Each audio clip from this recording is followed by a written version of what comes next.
मिश्र वाक्य पाहणार आहोत। मग मिश्र वाक्य आता आपण पाहूयात। पहा मिश्र वाक्य, मग केवल वाक्य पाहिलं। केवल वाक्य म्हणजे एक उद्देशाने एक विधेय असतं। मिश्र वाक्य हे काय असतं, तर संयुक्त वाक्यासारखं असतं का? संयुक्त वाक्य सुद्धा आपण पाहिलं जे केवल वाक्यावरती अवलंबून आहे आणि प्रधानत्व बोधक उभयान्वयी अव्ययांवरती अवलंबून आहे। मग मिश्र वाक्य सुद्धा तसंच अवलंबून आहे का? बघूयात आपण की मिश्र वाक्य सुद्धा त्याच पद्धतीने आहे का नाही। ठीक आहे, पहा मिश्र वाक्याची व्याख्या काय आहे। जेव्हा एक प्रधान वाक्य व एक किंवा अधिक गौण वाक्य, जेव्हा एक प्रधान वाक्य व एक किंवा अधिक गौण वाक्ये गौणत्व बोधक उभयान्वयी अव्ययांनी जोडून जे संमिश्र वाक्य तयार होते त्यास मिश्र वाक्य म्हणतात।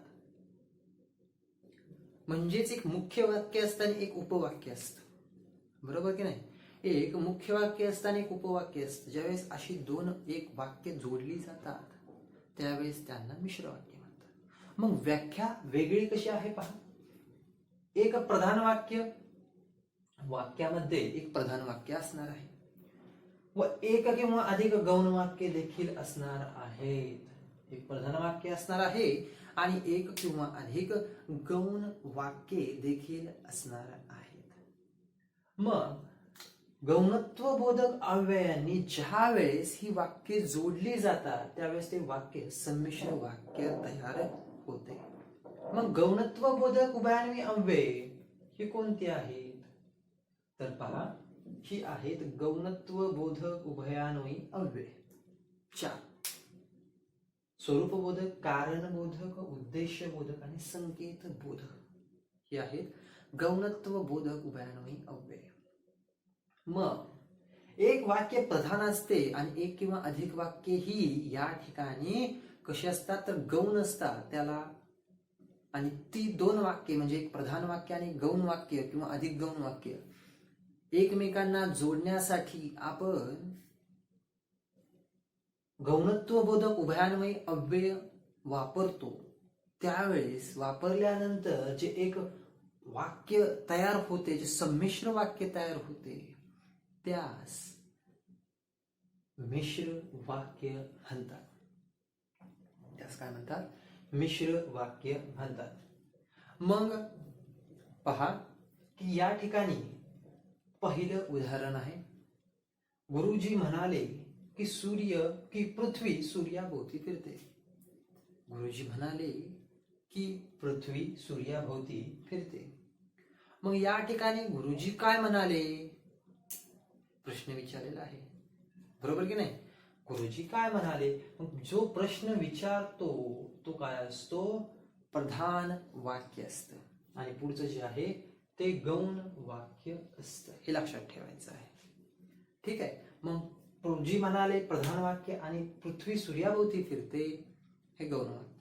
परंतु ही दोन जी वाक्य आहेत ही या गौणत्व बोधक अव्ययाने जोडलेली आहेत। ही दोन वाक्ये की या गौणत्व बोधक उभयान्वयी अव्ययाने जोडलेली आहेत, हे लक्षात ठेवायचं आहे। जसं संयुक्त वाक्यामध्ये आणि वा या अव्ययांनी जोडतात तसंच मिश्र वाक्यामध्ये की या अव्ययाने जोडलेली आहेत, ठीक आहे? मग दुसरं पहा, जे चकाकते ते सारे सोने नसते। मग जे चकाकते सारे सोने नसते ही दोन वाक्य आहेत। मग चकाकणारे कोण? तर सोने। मग हे प्रधान वाक्य आणि हे गौण वाक्य। प्रश्न विचारणारा हे प्रधान वाक्य असतं, उत्तर जे मिळतं ते गौण वाक्य असतं। मग ही दोन वाक्य प्रधान आणि गौण हे ते या अव्ययाने जोडलेली आहे। जे चकाकते ते सारे सोने नसते, ते या किंवा जे ते हे जे शब्द आहेत हे या वाक्यामध्ये अव्ययांचं काम करतात। कोणत्या? तर गौणत्वबोधक उभयान्वयी अव्ययांचं काम करतात। मग जर तुम्ही व्यवस्थितरित्या जर यामध्ये पाहिलं तर एक प्रधान वाक्य असतं आणि एक गौण वाक्य असतो। जो प्रश्न विचारतो वाक्यामध्ये तो प्रधान वाक्य असतं, जे उत्तर मिळतं ते गौण वाक्य असतं. हे लक्षात ठेवायचं आहे. मग लक्षात ठेवण्यासारखं हे तर आहेच, पण एवढं नाही. परंतु यामध्ये मिश्र वाक्य सर ओळखायचंच कसं? तुम्ही एवढं सगळं सांगत आहात, पण नेमकं मिश्र वाक्य कसं ओळखायचं? तर त्याच्या काही क्लुप्त्या आहेत. मग ते कशा? पहा की मिश्र वाक्य ओळखायचं कसं. मग या ठिकाणी जर तुम्ही पाहिलं तर आपल्याला परीक्षेला प्रश्न कशा रीतीने विचारला जाऊ शकतो. ते परीक्षेला प्रश्न विचारला जाऊ शकतो वाक्य दिल्यानंतर. समजा हे वाक्य दिलेलं आहे, गुरुजी म्हणाले की पृथ्वी सूर्याभोवती फिरते, असं वाक्य दिलेलं आहे प्रश्नामध्ये. पण प्रश्न कसा विचारलेला असतो? तर विधानांच्या संख्येवरून खालीलपैकी वाक्याचा प्रकार ओळखा, असा प्रश्न असतो. मग त्यामध्ये 3च प्रकार आहेत, केवल, संयुक्त आणि मिश्र. मग केवल वाक्य म्हणजे काय? तर ज्या वाक्यात एकच उद्देश आणि एकच विधेय असते ते केवल वाक्य. मग गुरुजी म्हणाले की पृथ्वी सूर्याभोवती फिरते, फिरणारी कोण? पृथ्वी, म्हणणारे कोण? गुरुजी. तिथं 2 क्रिया आहेत, 2 कर्ते आहेत, म्हणजे 2 विधेय आहेत, 2 उद्देश आहेत. असं चालेल का? नाही. वाक्यात फक्त एकच कर्ता, एकच क्रिया ही पाहिजे, किंवा वाक्यात एकच उद्देश आणि एकच विधेय पाहिजे, तरच ते केवल वाक्य. मग हे केवल वाक्य होईल का? नाही. म्हणून आपण हे केवल वाक्य नाही हे आपण सिद्ध केलं. मग आता संयुक्त वाक्य हे आहे की नाही हे पाहायचं आहे. तर पहा, संयुक्त वाक्य म्हणजे काय? तर वाक्यामध्ये जे 2 वाक्य किंवा 2 पेक्षा अधिक केवल वाक्य जोडण्याचं कार्य. मग आता 2 किंवा अधिक केवल वाक्य पाहिजेत या ठिकाणी, बरोबर? 2 किंवा अधिक केवल वाक्य प्रधानत्व बोधक, आता खालचं तर आहेच, प्रधानत्व बोधक उभयाने अव्ययाने जोडले असतात, जे एक जोड वाक्य त्या संयुक्त वाक्य म्हणतात. परंतु पहिली जोड या ठिकाणी होते की नाही पाहायचं आहे आपल्याला, की 2 किंवा अधिक केवल वाक्य. 2 किंवा अधिक केवल वाक्य पाहिजेत या ठिकाणी, आहेत की नाहीत आधी ते शोधूया. गुरुजी म्हणाले पृथ्वी सूर्याभोवती फिरते, 2 केवल वाक्य आहेत का? तर गुरुजी म्हणाले एवढंच आहे. म्हणणारे कोण? गुरुजी. म्हणण्याची क्रिया कोण होते? गुरुजी होते. म्हणजे 2 केवल वाक्य या ठिकाणी होतात का? तर या ठिकाणी पहा तुम्ही, एक प्रधान वाक्य आहे आणि गौण वाक्य होत आहे या ठिकाणी, बरोबर की नाही? पूर्ण वाक्य होतात का अशासारखी याच्यासारखी? तर नाही होत. या ठिकाणी हे दोन्ही आपापल्या ठिकाणी प्रधान वाक्य आहेत, परंतु या ठिकाणी एक गौण वाक्य आहे, म्हणून हे एक आपल्या ठिकाणी तशी होत नाहीत. म्हणजेच या ठिकाणी जर तुम्ही पाहिलं तर मिश्र वाक्यामध्ये दोन्ही प्रधान वाक्य नसतात. या ठिकाणी दोन्ही प्रधान वाक्य आहेत आपापल्या ठिकाणी, परंतु या ठिकाणी एक प्रधान आहे तर दुसरं गौण आहे, बरोबर की नाही? म्हणजेच मिश्र वाक्यामध्ये गौण वाक्य असतं, म्हणून ते संयुक्त वाक्यासारखं होऊ शकत नाही. खाली पहा, जे चकाकते ते सारे सोने नसते. मग यामध्ये 2 केवल वाक्य आहेत का? तर नाही. जे चकाकते काय आहे? क्रिया संपलीच, क्रिया झालीच नाही तिथं. चकाकणारी, चकाकते ही क्रिया, पण काय चकाकते ते दिलंच नाही, म्हणजे उद्देशच नाहीये. याच्यामध्ये सारे सोने नसते, नसणारे कोण? सोने. बरं या ठिकाणी आहे पण इकडे नाहीये ना, बरोबर की नाही? 2 केवल वाक्य पाहिजे आपल्याला, म्हणजेच या दोन्ही वाक्यामध्ये संयुक्त वाक्य तयार होत नाही, कारण की यामध्ये 2 केवल वाक्य इकडे असतात, परंतु इथे केवल वाक्य 2 नसतात, बरोबर की नाही? म्हणजेच केवल वाक्यावरून आपण हे प्रकार अगदी साध्या सोप्या पद्धतीने ओळखू शकतो, कारण की केवल वाक्यामध्ये एकच उद्देश एकच विधेय असतं. इथे तर 2 केवल वाक्य असतात, 2 किंवा अधिक असतात. इथे 2 केवल वाक्य नसतातच, एक प्रधान असतं आणि गौण असतं, बरोबर की नाही? याच्यावरून आपण मिश्र वाक्य हे सरळ सरळ ओळखू शकतो. यातला फरक मी तुम्हाला सांगितलेला आहे. केवल वाक्य एक सरळ सरळ असतं, संयुक्त वाक्य 2 केवल वाक्यांचं मिळून बनलेलं असतं, आणि मिश्र वाक्य हे एक प्रधान आणि एक गौण असतं. ठीक आहे. आता या दोघांचं जोडण्याचं कार्य, एक प्रधान आणि एक गौण, हे काही अव्यय करत असतात. मग ती अव्यय कोणती? तर ती गौणत्व बोधक उभयान्वयी अव्यय आहेत. ती अव्यय कोणती आहेत? तर ती अव्यये ही गौणत्व बोधक उभयान्वयी अव्यये आहेत, हे लक्षात ठेवायचं आहे. मग पहा तुम्ही, ती गौणत्व बोधक उभयान्वयी अव्यय कोणती आहेत? तर स्वरूपबोधक, कारणबोधक, उद्देशबोधक आणि संकेत बोधक, ही 4 अव्यय आहेत. मग या 4 अव्ययांचे जे शब्द आहेत, अव्यय, ही अव्यय म्हणतात या शब्दांना. ही अव्यय जर काही वाक्य जोडण्याचं कार्य करत असतील तर ते वाक्य मिश्र वाक्य आहे असं समजतात. मग पहा की, म्हणून, म्हणजे स्वरूपबोधक मध्ये येतं. कारणबोधक मध्ये कारण, का, की, कारण की, कारणबोधक मध्ये येतं. उद्देशबोधक मध्ये म्हणून, सबब, यास्तव. आणि संकेतबोधक मध्ये जर, तर, जरी, तरी, म्हणजे इथे, हे संकेतबोधक मध्ये येतं. दुसरं वाक्य कसं येतं? संकेत बोधक मध्ये हे दुसरं वाक्य येताना आपल्याला दिसत आहे. बरोबर.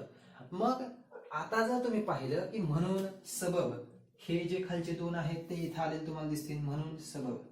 मग सर हे दोन्हीही शब्द जे आहेत, अव्यय जे आहेत, हे दोन्हीकडे येतात. मग आम्ही दोन्ही ठिकाणी संयुक्त आणि मिश्र हे दोन्ही वाक्य लिहायची का उत्तर? तर नाही, असं लिहायचं नाही.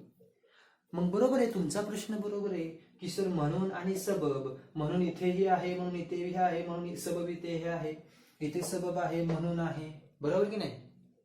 की आहे. मग सर काही अव्यय इकडची आणि इकडची हे समानच आहेत, सारखेच आहेत, काहीच बदल नाही.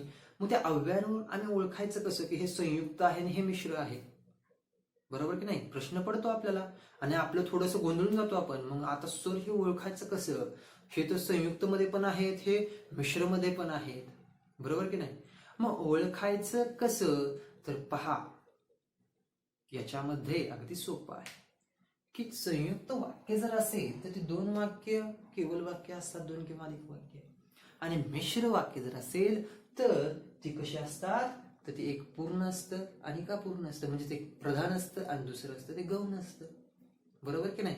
मग गौण वाक्य कसं आणि प्रधान वाक्य कसं हे मी तुम्हाला सांगितलं. जो प्रश्न विचारतो तो प्रधान वाक्य, जे उत्तर देतं ते गौण वाक्य असतं. आणि ज्यावेळेस असं असेल, गुरुजी म्हणाले, जे ते, म्हणून, कारण, सबब, ते मिश्र वाक्यामध्ये येतात, हे लक्षात ठेवायचं आहे. आणि हेच शब्द म्हणून, सबब, की जर संयुक्त वाक्यामध्ये आले असतील, म्हणजे ते आले कसे ते ओळखायचं असेल तर लक्षात ठेवायचं की त्या ठिकाणी 2 पूर्ण वाक्य असतात. दोन्हीही पूर्ण वाक्य असतात, म्हणजे दोन्हीही केवल वाक्य असतात. आणि हेच शब्द जर मिश्र वाक्यामध्ये येत असतील तर ते दोन्ही वाक्य पूर्ण वाक्य नसतात, म्हणजेच प्रधान वाक्य नसतात. एक गौण असतं आणि एक प्रधान वाक्य असतं, हे लक्षात ठेवायचं. म्हणून, सबब, की. जसं गुरुजी म्हणाले की इथं आला. बरोबर. गुरुजी म्हणाले की तिथं आलेला आहे की पृथ्वी सूर्याभोवती फिरते. मग गुरुजी म्हणाले प्रधान वाक्य, पृथ्वी सूर्याभोवती फिरते गौण वाक्य. अशा रीतीने आपण ते ओळखू शकतो. समजलं? किंवा जर तर असे शब्द आले तर ते मिश्र वाक्यामध्ये येतात. कारण की या ठिकाणी तर नाहीच आहे. म्हणजे अशा स्वरूपात आपण ते शोधू शकतो. म्हणजेच तुम्ही जर पाहिलं तर आज आपण काय शिकलेलो आहोत? तर आज आपण वाक्याचे प्रकार शिकलेलो आहोत. मग ते वाक्याचे प्रकार मध्ये आपण काय शिकलो? तर वाक्याचे प्रकारांचे 2 भाग पडतात. किती भाग पडतात? 2 भाग पडतात. एक आहे अर्थावरून पडणारे वाक्याचे प्रकार आणि दुसरं आहे विधानांच्या, म्हणजे वाक्यातील विधानांच्या संख्येवरून पडणारे वाक्याचे प्रकार.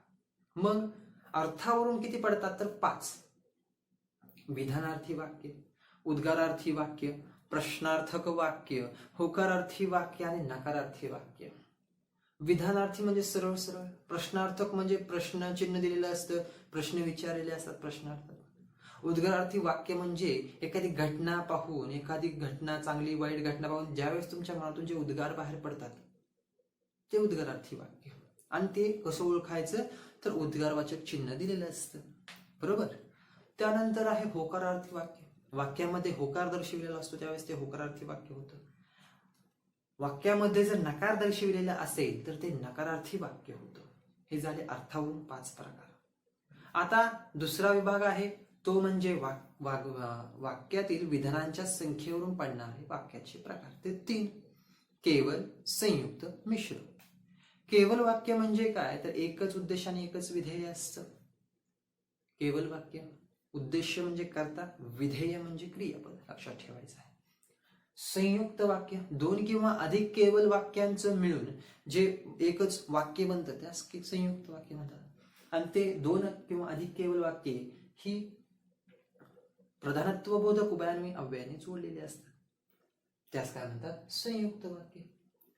प्रधानत्वबोधक उभयान्वयी अव्ययाने जोडलेले असतात. ती कोणती, तर समुच्चय, विकल्प, न्यूनत्व आणि परिणाम. तसेच मिश्र वाक्य म्हणजे काय, तर यामध्ये एक वाक्य प्रधान असतं आणि एक वाक्य गौण असतं.